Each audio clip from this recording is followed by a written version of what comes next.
Hello everyone, question number 4 की तरफ चलते हैं। इसमें हमसे क्या कहा गया है, which of the following pair of linear equation are consistent या फिर inconsistent, if consistent obtain the solution graphically. इसका क्या मतलब है कि सबसे पहले हमें ये पता लगाना है कि इनमें से कौन सी इक्वेशन का जो पेयर है वो कंसिस्टेंट है। कंसिस्टेंट का मतलब होता है कि अगर हम जिनका ग्राफ बनाएं या फिर उनका हम सॉल्यूशन निकालें तो हमारे पास एक या एक से ज़्यादा सॉल्यूशन आए। इनकंसिस्टेंट का मतलब होता है कि एक भी सॉल्यूशन नहीं आए। अब इसे अगर हम ग्राफ के फॉर्मेट में देखते हैं तो कंसिस्टेंट का मतलब है कि सॉल्यूशन आए। सॉल्यूशन कब आते हैं? जब ग्राफ एक दूसरे से इंटरेक्ट करते हैं, इंटरसेक्ट करते हैं एक दूसरे को। वो किस तरीके में कर सकते हैं? 3 तरीके में कर सकते हैं। या तो ग्राफ मतलब कि आप देखिए, ये एक लाइन है, ये एक इक्वेशन है, ये दूसरी इक्वेशन है। या तो वो एक बार टच करेंगे यहाँ पर, या फिर वो एक दूसरे के ऊपर ही होंगे, मतलब इन्फिनाइट टच होंगे, या फिर पैरेलल होंगे कि जो आगे कभी भी टच नहीं करेंगे। तो जो पैरेलल वाला वो होता है केस, वो होता है इनकंसिस्टेंट का, क्योंकि इसमें एक भी सॉल्यूशन नहीं आता है। और जो एक बार इंटरसेक्ट या फिर इन्फिनाइट इंटरसेक्ट होते हैं वो आते हैं कंसिस्टेंट में। और उसके लिए फॉर्मूला होता ही है, मतलब कि फॉर्मूला नहीं, हमारे पास होता ही है कि अगर हम कॉफिशिएंट ले लें एक्स और वाई के और उनका रेशोज़ निकाल लें तो हम उसे पता लगा सकते हैं। इसके बारे में मैंने इससे पहली वाली वीडियो में बता दिया है, तो आप उसमें देख सकते हैं। तो इसमें चलते हैं, पहली इक्वेशन लें, x plus y is equals to 5 और 2x plus 2y is equals to 10। अब हमें क्या निकालना है? सबसे पहले हमें निकालना है a1/a2। a1/a2 मैं आपको चलो दोबारा बता देता हूँ। a1 और a2 क्या है? a होता है जो x का कॉफिशिएंट होता है। x का कॉफिशिएंट का क्या मतलब है? a1 मतलब पहली इक्वेशन का, पहली इक्वेशन ये है हमारे पास, दूसरी इक्वेशन ये है। इसमें x के साथ कौन है? आपको दिख रहा है कुछ भी नहीं है, कुछ भी नहीं है मतलब है 1। तो a1 की वैल्यू क्या हो गई? 1 अपॉन a2 का मतलब क्या है? जो नीचे वाली इक्वेशन में x के साथ है, जो कि है 2। तो 1/a2 की वैल्यू आ गई। अब हम निकालेंगे b1/b2 की वैल्यू, b1/b2 की वैल्यू, जो कि क्या आएगी? b1 की वैल्यू है 1 और b2 की वैल्यू है 2। अब हमें ये वाली बात पता है, ये वाली बहुत सिंपल सी, मैं आपको दोबारा लिख के दिखा देता हूँ। अगर हम a1/a2 करते हैं और वो b1/b2 के इक्वल नहीं आता, तो इसका मतलब कि एक सॉल्यूशन है गिनती का, इस तरीके का। अगर इक्वल आ जाते हैं a1/a2, b1/b2, इसके बाद अगर c1/c2 इक्वल आता है तो इसका मतलब इन्फिनाइट सॉल्यूशन है, एक के ऊपर एक लाइन है, इस तरीके से। और अगर इक्वल नहीं आता है तो इसका मतलब पैरेलल लाइन्स है और एक भी सॉल्यूशन नहीं है। तो हमारे स्टार्टिंग के दोनों तो इक्वल आ गए, दोनों की वैल्यू 1/2 आ गई। अब हम निकालेंगे c1/c2। c1/c2 की क्या वैल्यू होगी? अब एक और वार्निंग है इस क्वेश्चन में, क्या?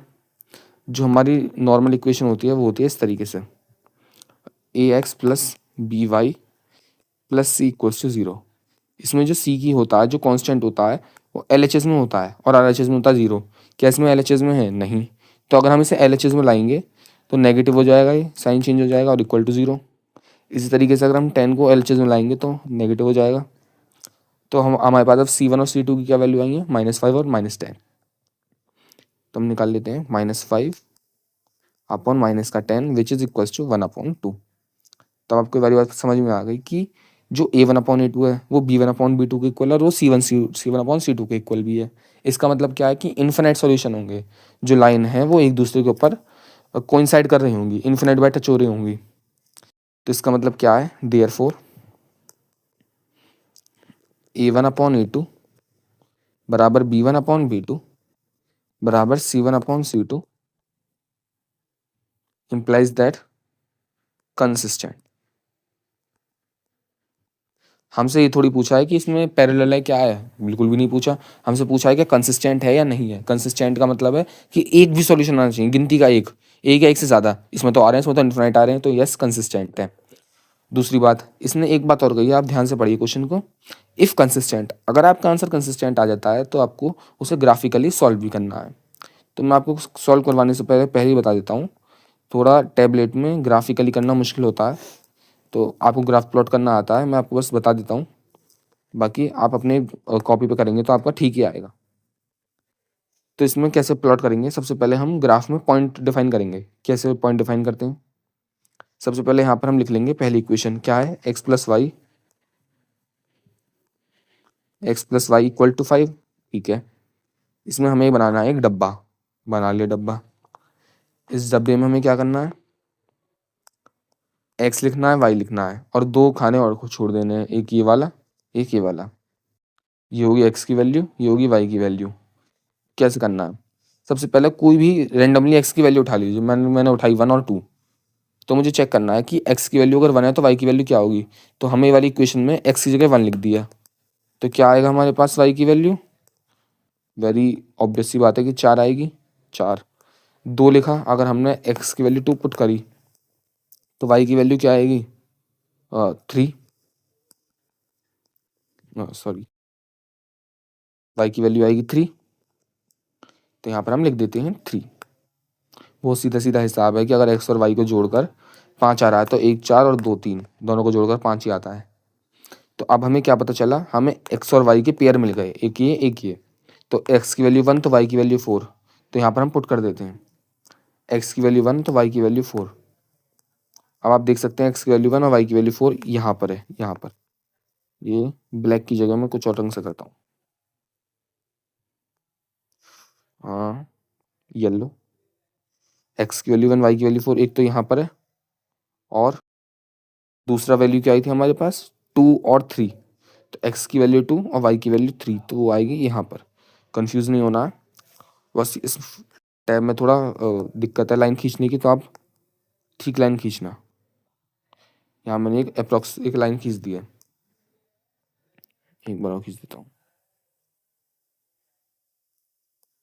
हाँ ये ठीक है बिल्कुल। तो इस तरीके से आपको लाइन खींच देनी है और आपको इसके ऊपर छोटा सा यहाँ पर लिख देना है कि ये कौन सी लाइन है, मतलब ये किस लाइन की इक्वेशन है, ये किस इक्वेशन की लाइन है। तो इक्वेशन हमारे पास पता है ये वाली है, x plus y equal to 5। तो यहाँ पर हमें लिख देना है x प्लस वाई बराबर 5, पेंसिल से लिख देना। इसके बाद आपको पहली इक्वेशन की लाइन आ गई, अच्छी बात है। अब हमें निकालनी है दूसरी इक्वेशन की लाइन, तो दूसरी इक्वेशन भी तो लिखो पहले। लिखा क्या है, 2x plus 2y equal to 10। थोड़ा बड़ा हो गया,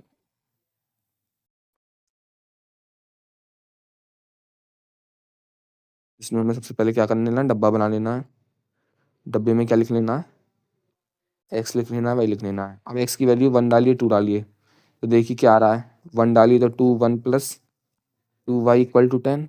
बहुत सिंपल सी बात है, तो मैं थोड़ा डायरेक्ट करता हूँ, 2y इक्वल टू 8, y बराबर 4। ठीक है, इसके बाद अगर हमने x की वैल्यू 2 डाली तो 4 plus 2y equal to 10, minus में जाएगा तो 2y इक्वल्स टू 6, तो y की वैल्यू आ गई 3। क्या क्या वैल्यू आई हमारे पास, अगर हमने 1 डाला तो हमारे पास y की वैल्यू आई 4, और 2 डाला तो y की वैल्यू आई हमारी 6। तो अब इस पॉइंट को, किस किस पॉइंट को, 1,4 और 2,6 को प्लॉट करके देखिए। तो मैं इसे दूसरे कलर से करता हूँ। कौन सा, 1,4 और 2,6। तो 1,4 और ये तो ये वाला, ये और 2,6। 2,6 कहाँ पर है, आई थिंक कोई गलती हुई है, एक बार दोबारा चेक करता हूँ। 2x प्लस 2y और 2 4 6, सॉरी 2,3 आएगा यहाँ पर, 2,3। तो यहाँ पर मैं क्या कर देता हूँ, 2,3 में देखिए कहाँ पर है, 2,3 यहीं पर है। तो अगर हम इन दोनों पॉइंट को मैच करेंगे तो हमारे पास एक ऐसी लाइन आएगी जो पहली वाली लाइन के जस्ट ऊपर है। इसका मतलब ये कितनी बार टच कर रही है, इन्फिनाइट बार। तो इसका मतलब यहीं पर हम लिख देंगे 2x plus 2y equal to 10। तो यहाँ पर हमारे पास कितने सॉल्यूशन आए, यहाँ पर लास्ट में लिख देंगे therefore coincide lines.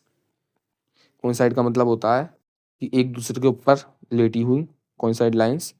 So infinite many solution, infinite solution आ जाएंगे, मैनी सॉल्यूशन। तो इस वाले में मैंने पहला पार्ट ही करा है, आगे वाली वीडियो में दूसरा तीसरा और चौथा पार्ट भी कर देता हूँ।